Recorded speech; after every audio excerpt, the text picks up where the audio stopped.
Elvis Presley এই ব্যক্তিকে কে না চেনে। রক অ্যান্ড রোলের জনক, জীবদ্দশায় খ্যাতি, অর্থ, বিত্তের একেবারে শীর্ষে পৌঁছে গিয়েছিলেন।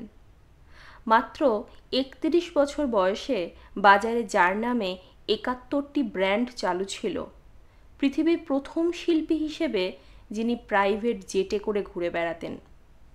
তিনি যে লিমোজিনে চড়তেন তাতে ডায়মন্ডের পাত বসানো ছিল। ৫০০ মিলিয়ন রেকর্ড বিক্রির রেকর্ড যার নামের পাশে, কনসার্টের সময় নিজের জ্যাকেট দর্শকদের উদ্দেশ্যে ছুঁড়ে দিলে মুহূর্তেই সেটা নিয়ে কাড়াকাড়ি শুরু হয়ে যেত। সেই এলভিস প্রিসলি একদিন সকালে যখন নিজ ঘরে বসে টিউন করছিলেন, তখন তার সেক্রেটারি এসে তাকে জিজ্ঞেস করলেন, খ্যাতির এমন তুঙ্গে থাকা অবস্থায় জীবনটাকে কেমন অনুভব করছেন? এলভিস প্রিসলি গিটারের টিউন বন্ধ করে জবাব দিলেন, একা, ভীষণ একা। দুপুরে খাঁ খাঁ রোদে আকাশে উড়তে থাকা চিলের মতন একা। হাজার হাজার মানুষ যার কনসার্টের জন্য বছর ধরে অপেক্ষা করে, যার হাতের একটু স্পর্শে ভক্তরা পাগল হয়ে যায়, সেই এলভিস প্রিসলি বলছেন তিনি একা, খুবই একা।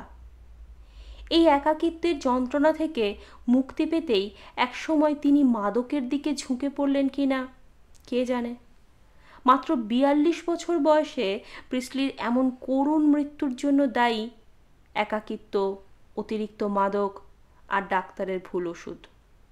$১,০০,০০০ বিছানায় শুয়ে মাইকেল জ্যাকসনেরও ঠিক মতন ঘুম হতো না। তিনিও একা, 10টি পিল খেয়েও ২ ঘন্টার বেশি ঘুমোতে পারতেন না। লাখো ভক্ত থাকার পরেও বলতে গেলে মৃত্যুর কাছে জীবন এক প্রকার সঁপে দিলেন। একাডেমিক অ্যাওয়ার্ড পাওয়া রবিন উইলিয়ামসও সেই একই পথের যাত্রী।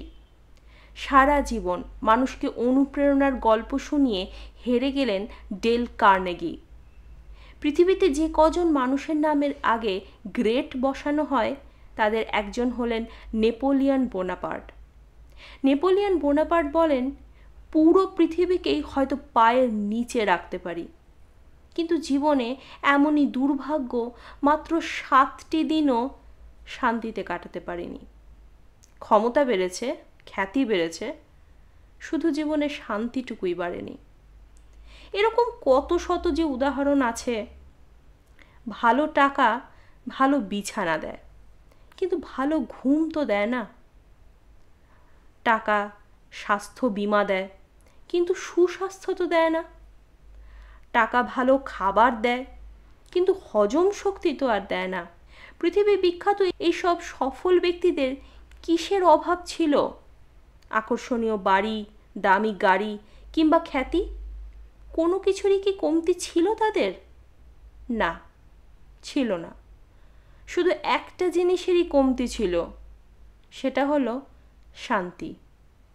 মানুষ যখন হাতে কাজ করে সেটাকে বলে লেবার। হাতের সাথে যখন মাথা যুক্ত হয় সেটাকে বলে স্কিল। হাত আর মাথার সাথে যখন হার্ট যুক্ত হয় তখন সেটা হয়ে যায় আর্ট। আর আর্টের সাথে যখন স্পিরিচুয়ালিটি যোগ হয় তখনই মানুষের জীবনে আসে আসল শান্তি। এই স্পিরিচুয়ালিটি বা আধ্যাত্মিকতাই আমাদেরকে নিয়ে যায় স্রষ্টার কাছে, আরও কাছে। তখন আমরা বুঝতে পারি জীবনে শুধু চাই চাই করতে নেই, কারণ জীবনে সব পাওয়া হয়ে গেলে তখন আর বেঁচে থাকার ইচ্ছেটাই থাকে না।